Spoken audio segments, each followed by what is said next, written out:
इसमें आपके पास different different grades आ जाते हैं। तो ग्रेड 1 में क्या होता है कि ये सबसे पहली स्टेज है जहाँ पे लीवर में फैट तो आ रहा है लेकिन ये कंडीशन रिवर्सिबल है।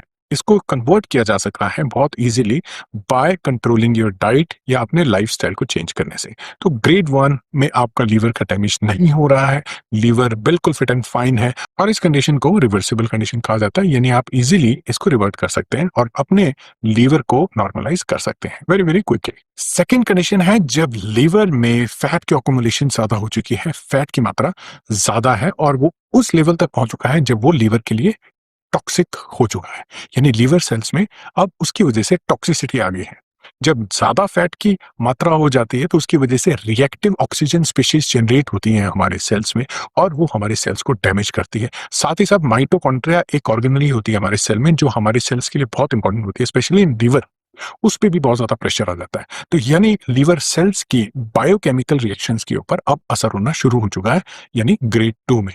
तो इस स्टेज को भी आप आराम से मैनेज कर सकते हैं, रिवर्ट कर सकते हैं इसको। डाइट आपकी अच्छी हो, आप एक्सरसाइज करें, कुछ एक चीजें हैं जो मैं बाद में डिस्कस करूंगा, लेकिन इसको रिवर्ट किया जा सकता है। अब आती है स्टेज 3, जब फैट इतना ज्यादा हो चुका है कि इम्यून सिस्टम एक्टिवेट हो चुका है, उसको रिपेयर करने की कोशिश कर रहे हैं और इन्फ्लामेशन, उसकी वजह से इन्फ्लामेशन बढ़ जाती है।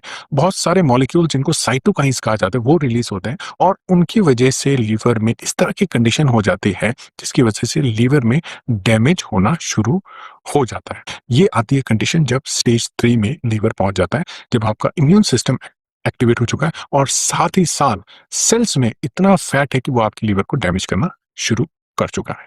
नेक्स्ट स्टेज आती है फोर्थ स्टेज और आप सोच ही सकते हैं कि स्टेज में जाके कितना डैमेज हो चुका होगा लीवर में।